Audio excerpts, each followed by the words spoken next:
Historia de los 3 calandores hijos del rey y las 3 doncellas de Bagdad y el califa disfrazado.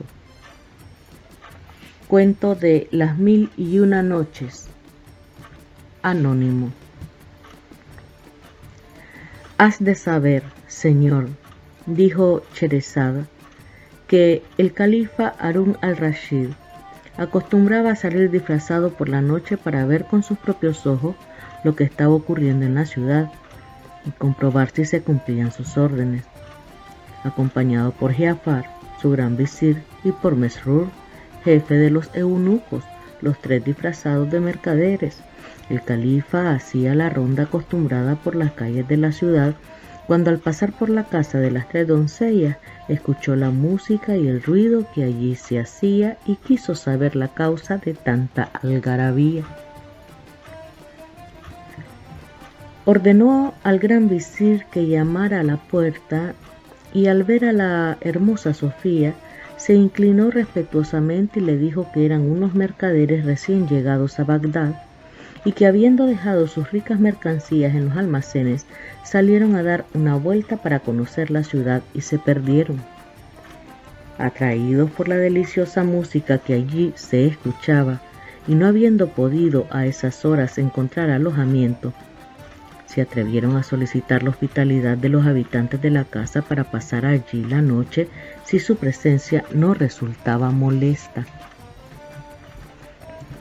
Mientras el gran visir explicaba la situación, Sofía estudiaba con gran atención a los 3 hombres y a pesar de que sus modales no le resultaron sospechosos, les dijo que no siendo ella el ama de la casa no podía aceptarlos sin consultar.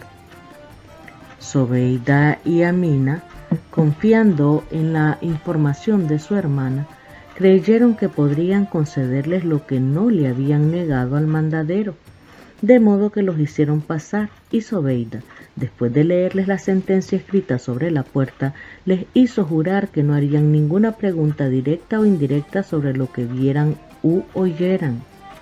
Los falsos mercaderes prestaron el juramento que se les exigía y se unieron al festín, aceptando con gran gusto los bocadillos, las frutas y las copas que les convidaron.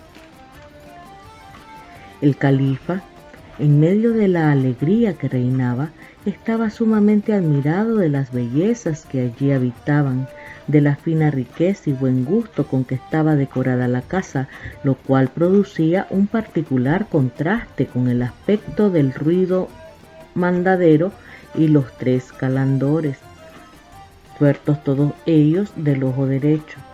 De buena gana hubiera hecho algunas preguntas sobre cosas tan raras, pero se contuvo recordando el juramento que había hecho. Terminada la cena, se reanudaron las canciones y los 3 tuertos se pusieron a bailar según las tradiciones de su país, lo cual divirtió mucho a las damas y a los recién venidos. Cuando los calandores concluyeron su danza, Zobeida dijo a sus hermanas que se prepararan para hacer lo que tenían por costumbre. Amina y Sofía quitaron la mesa y renovaron las bujías, ayudadas por el mandadero que se veía más despabilado luego de dormir durante un rato. Amina colocó un sillón en medio de la sala y Zobeida se instaló en él. Seguida por el mandadero fue en busca de un látigo y se lo entregó a su hermana, mientras que aquel arrastraba a 2 perras negras sujetas de una cadena de hierro. Bastaba verlas para darse cuenta de los maltratos a que eran sometidas. Zobeida, dando un gran suspiro, exclamó: «Cumplamos con nuestro deber». Ordenó que se le acercasen a una de las perras y comenzó a azotarla hasta que casi no le quedaron fuerzas. Cuando dejó de castigarla, la perra y ella se miraron de una manera tan tierna que ambas rompieron en un llanto estrepitoso. Zobeida enjugó con su pañuelo las lágrimas de la perra, la acarició y la besó. Inmediatamente pidió que le trajeran a la otra perra, a la que maltrató y consoló del mismo modo que a la anterior. Amina retiró enseguida a los pobres animales y Sofía dijo a su hermana que volviera a ocupar su lugar para que ella pudiese cumplir también con su deber. Zobeida se retiró del estrado dejando el sillón libre donde se sentó Sofía, mientras que Amina le traía una hermosa caja de cedro de donde sacó un magnífico laúd que entregó a su hermana. Luego de templarlo, Sofía se puso a cantar una canción alusiva a los tormentos de la ausencia, uno de cuyos tantos versos decía así: el sueño se enojó conmigo y me abandonó al dejar que el amor penetrara en mi morada. Y me preguntaban, ¿qué has hecho para verte así, tú que eras ama de la razón segura? Y les dije, que sea ella quien responda, mi sangre, toda mi sangre le pertenece. Elegí una mujer para poner en ella mis pensamientos y ellos reflejan su imagen. ¿Cómo podría volver mis miradas hacia otra cuando todo mi ser está unido a su perfumado cuerpo? Acompañó el canto con una melodía y un tono tan expresivos que los invitados no pudieron contener su emoción. Sofía, a su vez, siguió cantando temas alusivos al mismo asunto de una manera tan apasionada y tan sentida que al final de la última estrofa cayó al suelo desmayada. Amina y Zobeida se apresuraron a socorrerla, le aflojaron el vestido, la salpicaron con agua y ni bien se repuso, le pidieron que continuara cantando. Los cantos que siguieron resultaron más tristes y desconsolados que los anteriores, tanto que Amina comenzó a desgarrarse las vestiduras y también se desmayó. Las hermanas la contuvieron, la calmaron y allí mismo la desnudaron y le pusieron otras ropas. Los hombres que se habían acercado para ayudarlas pudieron ver, horrorizados, que tenía el cuerpo lleno de llagas y cicatrices. Los 3 tuertos y los 3 falsos mercaderes estaban extrañados y espantados de presenciar semejantes escenas, y pensaron que más les hubiese valido dormir sobre un lecho de piedras que ser testigos de espectáculos tan indecentes. ¿Qué significa todo esto?, preguntó el califa dirigiéndose a los tuertos. Señor, no lo sabemos, respondió uno de ellos en el mismo tono de cuchicheo. Somos forasteros y hacía muy poco que estábamos aquí cuando ustedes llegaron. La misma pregunta le hicieron al mandadero, que respondió declarándose tan ignorante como ellos. El califa quería saber a toda costa el significado de lo que estaba ocurriendo y hubiese quebrantado el juramento de guardar silencio si el prudente visir no lo hubiese instado a reflexionar, logrando contenerlo. Los tuertos, por su parte, tampoco se animaron a hacer ninguna pregunta, y por último se acordó entre todos que fuese el mandadero el que se arriesgase a hablar primero. El califa, disfrazado de mercader, dijo que, a fin de cuentas, ellos eran 7 hombres y ellas solo 3 mujeres y que les debían una aclaración. Zobeida, que había estado atenta a los movimientos y conversaciones sospechosas de los hombres, luego de que Amina recobrara el conocimiento, les preguntó cuál era el motivo de la discusión que tenían. El mandadero le dijo: Señora, estos caballeros ruegan por mi intermedio que les des explicaciones sobre las cosas tan extrañas que hemos estado presenciando, ya que no las entienden, y yo, por mi parte, tampoco las entiendo. Zobeida preguntó con altivez si era cierto lo que estaba diciendo este hombre, a lo cual todos asintieron. Antes de permitirles permanecer en nuestra compañía, replicó Zobeida cada vez más encolerizada, les hemos exigido, y así fue que prestaron su juramento, no hacer ninguna pregunta sobre lo que vieran u oyeran.